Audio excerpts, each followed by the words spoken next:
All right, everyone, welcome to another episode of Around the Bird Bath, episode 20. As always, I'm your host, Dan Nerdall, and going to be mixing it up a little bit this week with the shorter week. I had the Tuesday game that I'm going to be discussing, but then also with Easter weekend, this weekend series against Tulane is Thursday through Saturday, so going to combine the recap episode with the preview episode again, similar to last week, but a solo recording on my end, and going to be breaking down the Baylor game, but then also mixing it together with the Tulane series just to get everything out a little sooner with the shorter week. But let's talk about the Baylor win. UTSA improves to 13-12 on the year. They go into Waco for the second consecutive year. A little different game this year than last year. Last year it was a little more comfortable, but a win nonetheless, and some good things in there, some not so good things in there. But we'll talk about all of that. The one thing that I liked was UTSA. Baylor was throwing a freshman out there. Redshirt freshman. Sounds like their pitching staff, from what the broadcasters were saying, that their pitching staff has some injuries. So I don't know if that freshman in that spot, if he's their normal Tuesday guy, if they've been working him in different ways, or if with the injuries, if he was kind of forced to be put into that starter role. But he had some higher numbers coming into the game, and so I really liked UTSA's approach to jump on him early. Caleb Hill and Mason Lytle get things started right away with two doubles, back-to-back doubles, and then Olivo and Matt King also hit singles. So UTSA starts, with four straight hits to get 2 runs, and they did leave the bases loaded to end the inning. You never want to strand all 3 runners to end the inning. I didn't hate it just because it had been a productive inning. If it had been an inning where they maybe only got 1 run, or they hadn't got any runs yet and they left the bases loaded, it'd be a little more frustrating. But in those situations, in some ways, it's understandable that the inning comes to an end and they had already had a productive inning and getting off to a really good start with the 2 runs. The other thing they did well last night was jumping out to the early lead, but also scoring every inning, or almost every inning. Through the first 5 innings, they put at least 1 run on the board every inning, and then they bookended the scoring with a multi-run inning in the first and the 7th, and that ultimately was the difference in the 9-7 win. 9 runs for UTSA, 15 hits, 4 walks. Pitching-wise, wasn't terrible.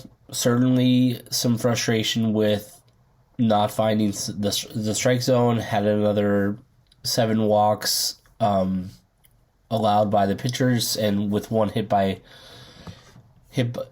pitch batter. So 8 free passes together, and those were spread out among the first 4 pitchers. 2 walks apiece. Zach Longshore with just 1 walk, but he had the hit batter as well.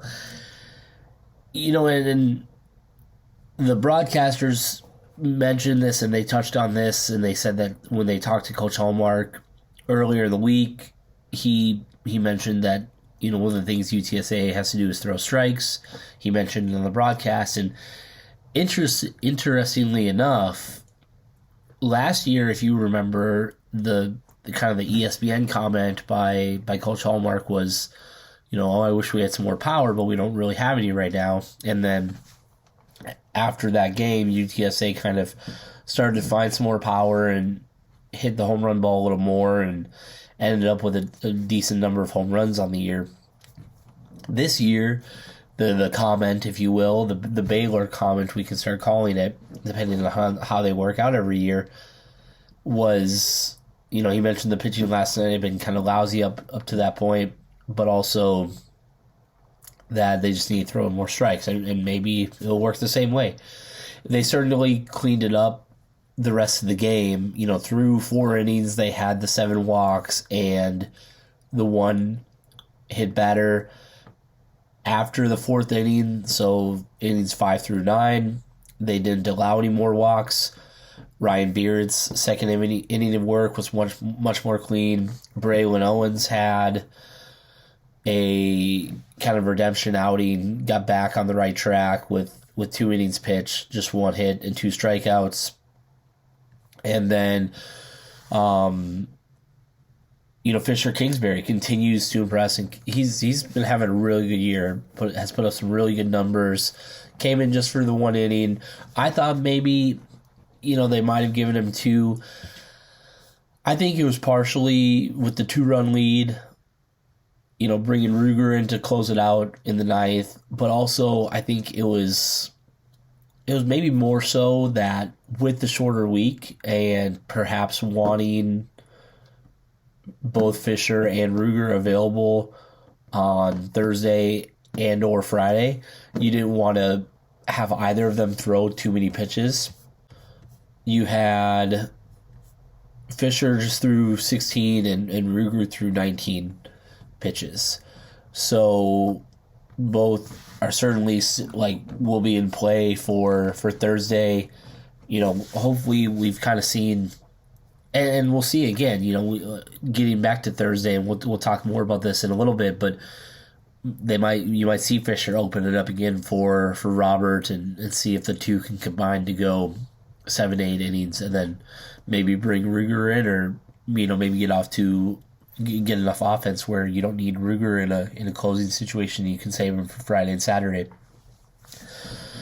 But I think that was more why we saw both throw just the 1 inning, get them both some work. They both had really good stuff this year, but not burn either of them for Thursday if needed, just depending on how the outing goes for Robert Orlowski. But he's been trending upwards. And so, and the thing, so Baylor had the one big inning. They only scored in 2 innings. And that's what's interesting about the Tuesday game, is it kind of was like, okay, is this going to take the same narrative as the Texas State game? UTSA jumped out to an early lead while it was 3 runs over 2 innings instead of 4 runs over 1 inning. It was kind of the same thing. They had some good offensive production, and then things were kind of struggling a little bit with the pitching side early, and they had a big 5 spot in the second. I thought, I was surprised when Braden Davis went out for the second inning, just because as he works back from being injured all of last year and recovering from Tommy John last year, that they had only been giving him 1 inning, but I think they wanted to start pushing it. And it wasn't a bad first inning. He didn't allow any runs and got through it relatively well. But I thought they'd hold him to the 1, but I think, trying to not tap into the bullpen too much, they thought, let's see how the second inning goes for him and start to extend that pitch count a little bit. Drake Smith comes in a situation with 2 runners on, gets 2 outs right away, and it looks like, okay, gonna get out of this with no damage done. Two outs. The only 2 outs that Drake Smith recorded in his outing, and both strikeouts, and then saw more of that just 2 out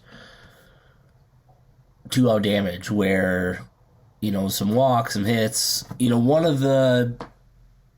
of the hits that Baylor got that ended up 2 runs scored on were just kind of hit off Smith's foot and then kind of went into no man's land, and just with 2 outs and how many runners were on the bases, it allowed 2 runs to score.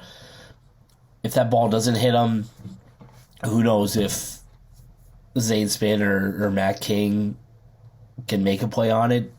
If anything, maybe they can keep it in the infield. Just one of those baseball plays that happens and went Baylor's way. So they were runs, and the runners were already on the bases, so it is what it is. But certainly, it's not like he was getting like hit super, super hard.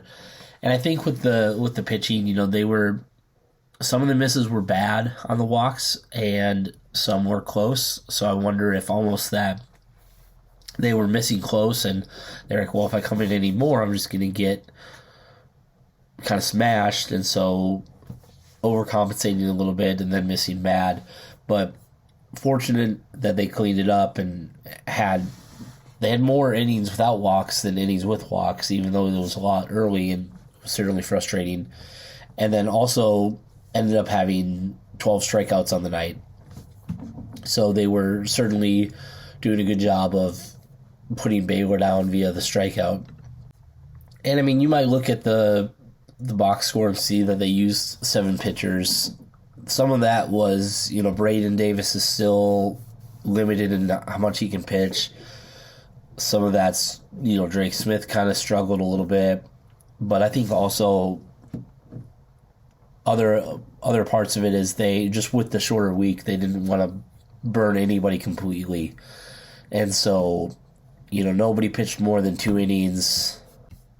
Ryan Beard threw the most pitches at 46, but outside of Ryan Beard, nobody threw more than 30 pitches. And so, a way to get through a typical Tuesday game, tap into your bullpen, and could have been a little cleaner, but as we'll see how they look to continue to work on finding the strike zone more. On the hitting side, everybody that got in at bat registered a hit. Caleb Hill, Mason Lytle, Alexander Olivo with a multi-hit game, and then Zane Spinn with 2 hits as well. Olivo reached the base 4 out of 5 times with 2 walks. Zane Spinn had a walk. They only drew 4 walks, but they had 15 hits, and doing it in a lot of different ways, a lot of doubles. Saw Ty Odom. His only hit of the game was a beautifully laid down bunt that just rolled right down the third baseline, allowed him to reach first base safely, and then saw Ty Odom kind of imitate a little Mason Lytle out there with Ty's speed of his own, stealing second base, stealing third base, and that put him in position for when Zane Spinn hit the chopper to second base with just the way it was hit and with Ty's speed enough for him to score. So definitely nice to see UTSA continue to improve, getting the bunts down, and nice to see a few different options out there for speed. Hector Rodriguez, his only hit of the night proved to be big as well, as he had the 2-run double and just a hot liner right down the first baseline, kind of split the foul line and the first baseman, and just enough to be called fair, and a 2-out single or double, and put UTSA back on top after they jumped out to the 3-run lead, and then Baylor had the 5 spot. UTSA tied it back up. Baylor jumped out in front, and so Hector Rodriguez's double was enough to put UTSA on top for the remainder of the game. And just a really, really clutch moment to come through there and get the 2 runs, because there was 2 outs, because how much it kind of hugged the line and then rolled all the way to the fence. Both runners were able to score from first and second, so big moment there. The one kind of bummer for the moment. We don't know anything, but Caleb Hill, he singled after Hector Rodriguez doubled, and Hill's single actually scored Rodriguez, but it was after, so Caleb Hill got a hit, and then it must have been either Mason Lytle or Olivo. It was Mason Lytle because there was 2 outs. So Mason Lytle got a single, and then it looked like Caleb kind of pulled up coming into second, almost like walked into second. The next batter, Olivo, hit a shot to center field that the center fielder caught kind of right before the warning track, and that was the end of the inning. So didn't see how he was running on that play, just because the camera angle and everything. But then the next inning, Ty Odom shifts to left. James Towsey comes in to play right field. Hopefully just a precautionary thing. Hopefully it was something where, maybe just some tightness. UTSA had the lead. They had good enough options for defenders, and at that point, there was only a couple more innings left. Hopefully it's something more serious. We'll see, I guess, obviously this weekend if he's out there and if he's playing, and kind of go from there. But definitely seems like something was bothering him as he, and I think I don't think the broadcasters mentioned anything on the single. I think it was when Mason Lytle hit a single that you could see kind of out of the corner of the camera angle that Caleb definitely pulled up and kind of eased into second, and then was rubbing kind of the outer part of his lower leg, like he tweaked something or something was bothering him. And so we'll see what comes from that. But for now, hopefully just a precautionary pull. One last thing on Mason Lytle, saw him make another diving catch in center field, and then also tracked a ball really nice in the gap and really made it look like a really easy play. And so continue to see him improve at the plate, and he continues to bring a solid defense to center field in that presence. And then Matt King had a couple, really good swings and cuts, just kind of loud outs, loud fly balls, but on a different day, in a different ballpark, maybe they play a little differently. And so despite him just having the one hit, had a couple really good cuts. And defensively in the infield, UTSA made some good plays too. It was hard to tell from the camera angle on the broadcast like what exactly happened, but a couple times where UTSA caught some really hard hit line drives and then fielded some good grounders that helped keep things preserved while the pitching was struggling with the strike zone and allowing the walks. So they held Baylor to just 9 hits, and then of course obviously the 8 free passes, and UTSA with just 9 runners left on base. The biggest number from that coming from when I mentioned the bases loaded situation, but wasn't as frustrating as it could have been because they had already got a couple runs. But we'll kind of wrap it up there with the Tuesday recap, trying to keep it a little shorter with the double episode, and we'll talk about Tulane here in a moment. Before we do that, I want to give a special shout out and thank you to some of our Patreon donors.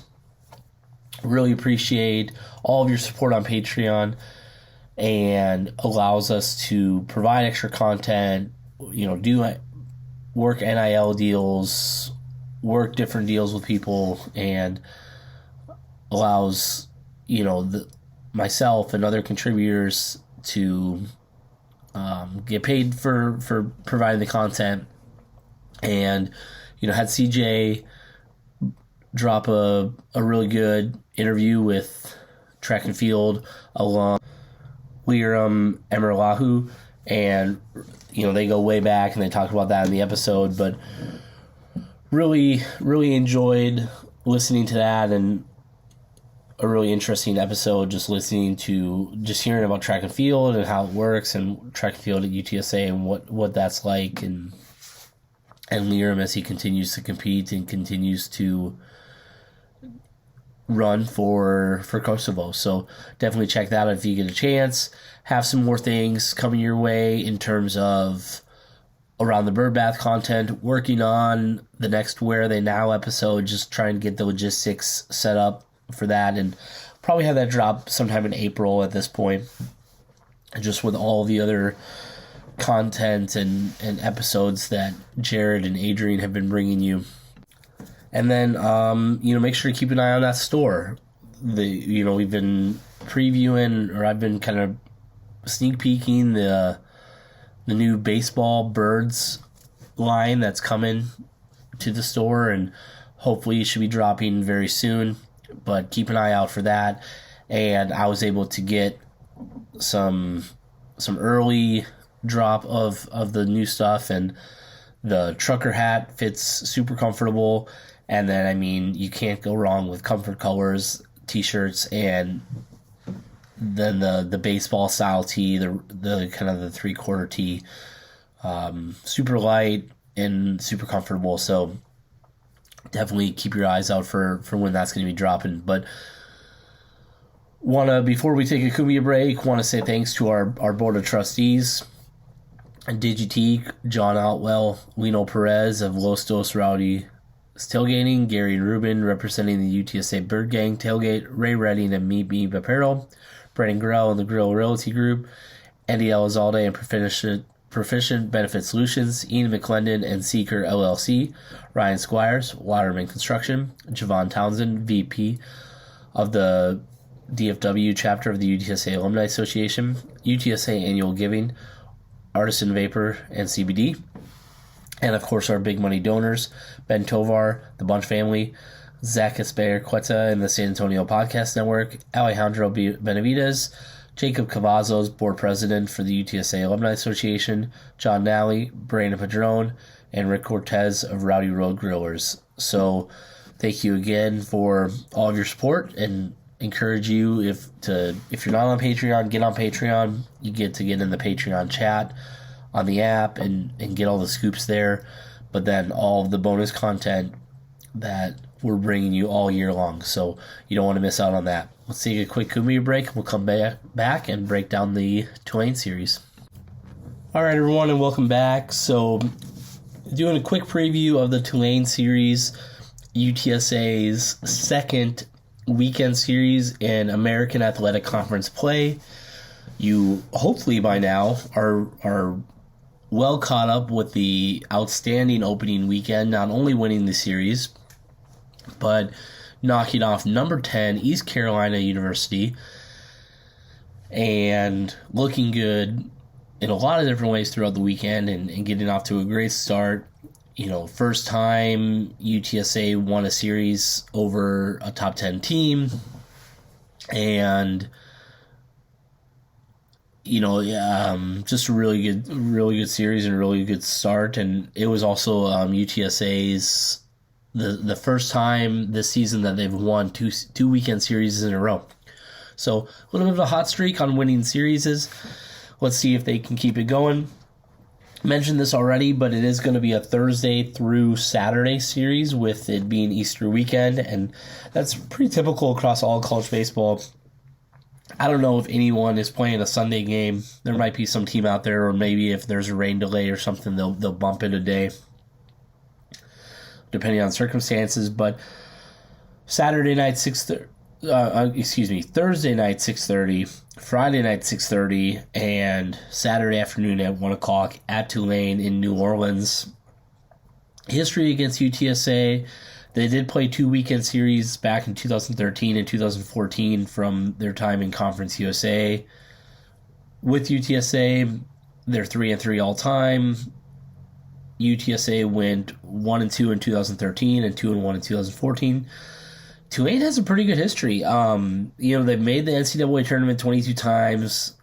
They've made 3 super regionals, and they've even made 2 College World Series going back to 2001, 2005. And so they've made it to Omaha. They know what it takes as a program. The other thing about Tulane, they've got maybe the top 10 uniform in NCAA. They've got really clean uniforms. They put the colors together really well. The logo is super sharp. Their main one is they kind of have the 2 pelicans sitting on the baseball bats and just look super sharp. They moved to the American Athletic Conference in 2015 and have been there since. The other thing about Tulane, and I mentioned this a few different times in different recordings and podcasts or blogs, and then I did a kind of a blog on getting to know the new AAC teams on the baseball side of things, similar to Jared's series over the summer. And in 2013, they were 15-39 in the regular season.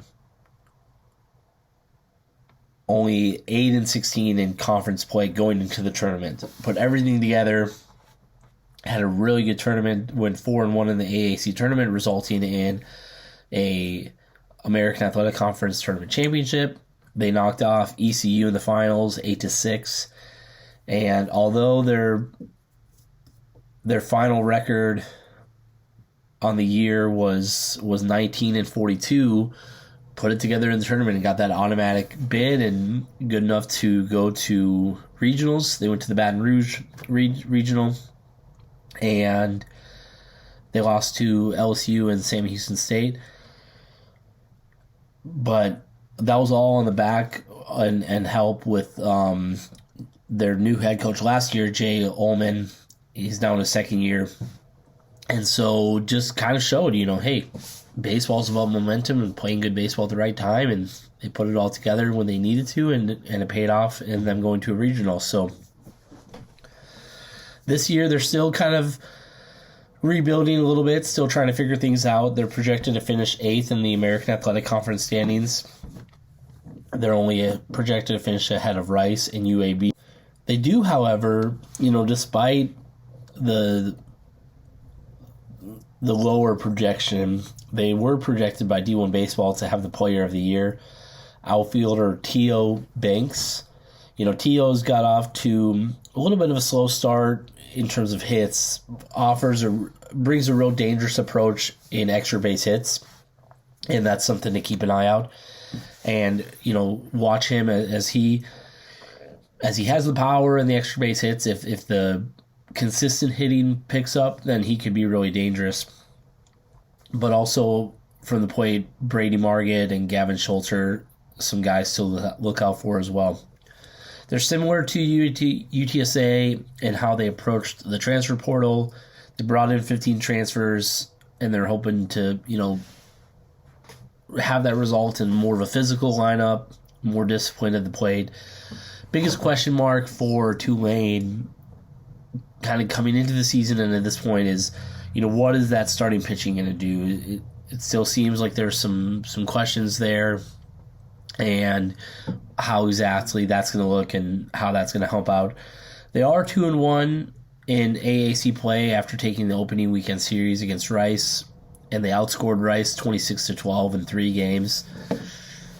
So they definitely have the ability to score some runs. Rice is obviously a much different opponent than ECU, like UTSA playing ECU, but they're not a team that's just going to, back down and let you take the series from them. They're going to fight. They're going to claw, and it should be a really good series, and hopefully one that results in UTSA coming back with a couple wins. They dropped their Tuesday game this week against Southern Miss. I think the final score was 9-4. And, the biggest thing with them in the RPI standings is they don't have any wins against top 50 RPI teams. and then they're just 4-4 against teams that like 51 through 100. So a lot of their wins are against, because they were 15. I think they're 15-10 now after last night's loss to Southern Miss, but most of their wins coming from lower RPI, kind of the bottom half of the RPI, where UTSA, is still just a game above 500, but UTSA is 7-6 against RPI top 100 teams, and so UTSA has a few more quality wins under their belt. As of yesterday, Tulane's RPI was 96, UTSA was 130, but Tulane's strength of schedule was 122 and UTSA's was 101. So we'll see, we'll talk about the kind of from the plate and from the mound here in a moment. Seems like on paper UTSA is a little more favored in some areas, and maybe overall. That was one thing I caught real briefly. The ECU 24/7 Sports podcast, and they were breaking down the series against UTSA. And I was surprised to hear that they so confidently said, Tulane's going to win the series. I mean, they might. It's baseball, and Tulane's not a bad team or terrible team. But that might have been more frustration on their side with how the weekend went, and just, responding from that based on actually looking into it, because they made a couple other comments where I was like, it only takes a couple minutes to figure that out. But anyway, we'll see how it goes. But I was surprised to hear them so confidently say UTSA or Tulane would win the series, because it seems like, if anything, UTSA is a little more favored on paper. But we'll see what happens when they actually play the game, of course. From the plate, Tulane is hitting just .271 as a team. Their on-base percentage is .388. And they have 202 strikeouts, but have walked 123 times. The other thing about Tulane, they've got 34 home runs and 49 doubles. So, mention that with Teal Banks, his hitting average-wise isn't maybe as high as he'd like. As of yesterday, it was like 188 with just a 291 on base percentage. But extra base hits, really dangerous in that category. And the biggest thing that stands out to me about that is, with how UTSA has struggled a little bit finding the strike zone, if they walk guys and then Tulane has the ability to have the extra base hits and hit the home runs, those could quickly turn into 2-3 run home runs instead of just maybe solo shots. UTSA is close in those categories, both in the home runs and the doubles. Tulane had five more than UTSA going into last night. UTSA is probably a little closer in doubles after last night, but they're not super aggressive on the base paths. They only have 13 stolen bases in 18 attempts, where UTSA has 24 stolen bases in 30 attempts. So we'll see how the pitching fares. Robert Orlowski's looked pretty good. Yuli seems to be getting back to form, and lately it's been Zach Royce as the kind of the third weekend guy, or the Saturday guy. And so hopefully he can put together a nice 5-inning outing, and the starting pitching can log some good innings this weekend. But, mentioned already, biggest concern from like the pitching aspect for the Tulane batters is that kind of allowing those batters to reach on balls, and then the extra base hits. So we'll see how that goes. From the mound, there are two kind of main weekend guys. Pretty good ERA. Luke Flata, 3.58 in 27 innings pitched, and Chandler Welch 2.23 in 36 innings pitched. Both have a pretty good strikeout to walk ratio. Luke has 24 strikeouts to 5 walks. Chandler has 32 strikeouts to 4 walks. The one thing about Chandler Welch that stands out is he's hit 8 batters. And so, when it comes to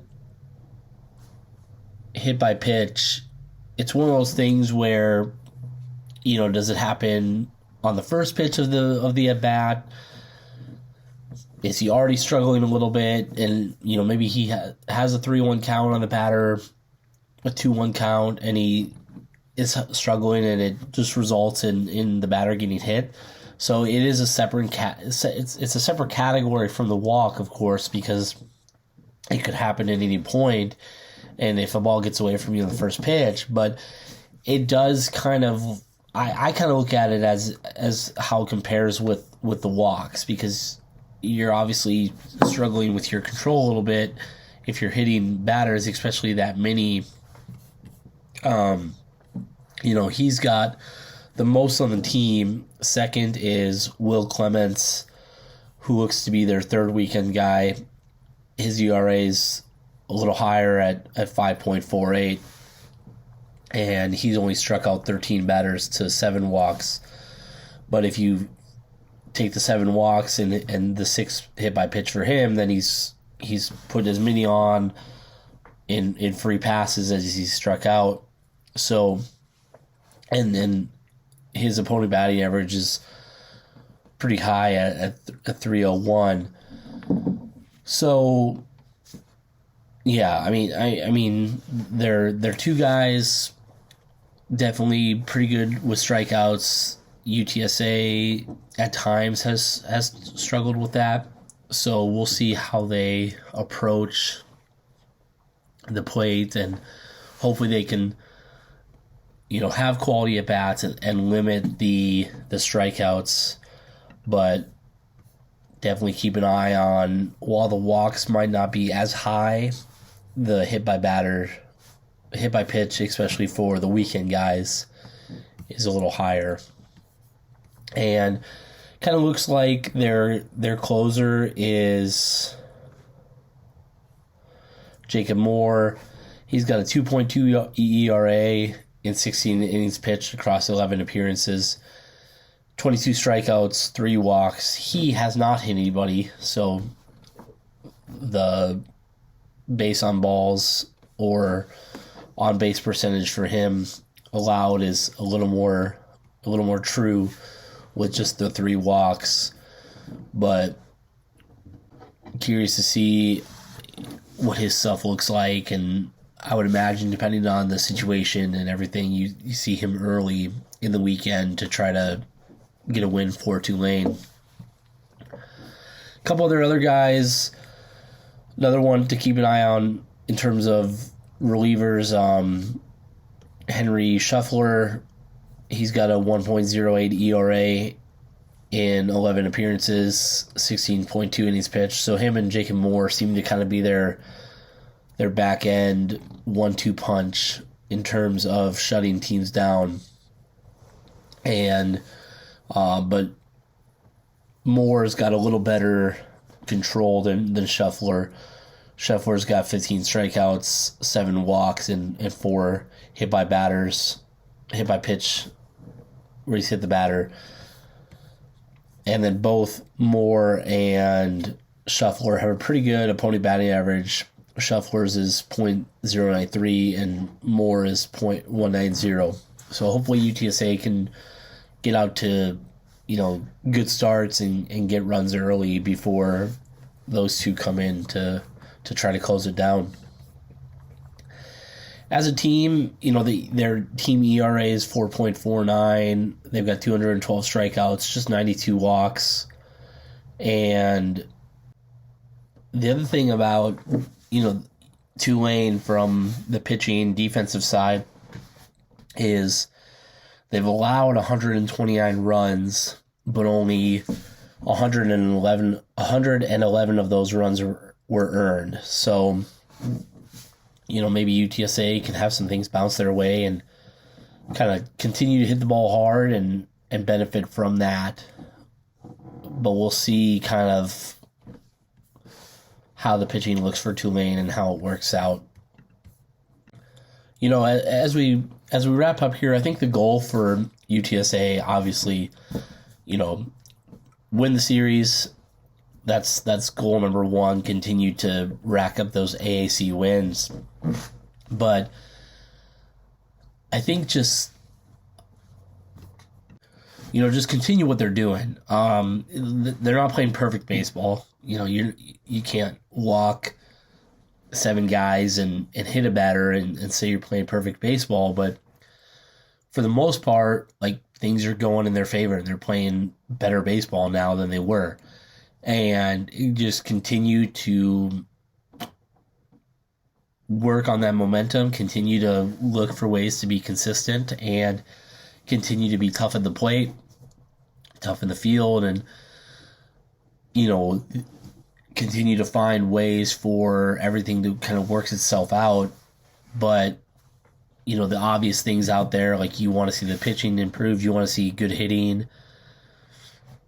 You know, there's a couple guys that maybe are hitting ground balls a little more than you'd like, but it's also, there's times when it's worked out for them, and the ball kind of finds its way through the infield. So, you know, just continue to do what they're doing and play good baseball, and everything kind of has a way of working itself out when you do that.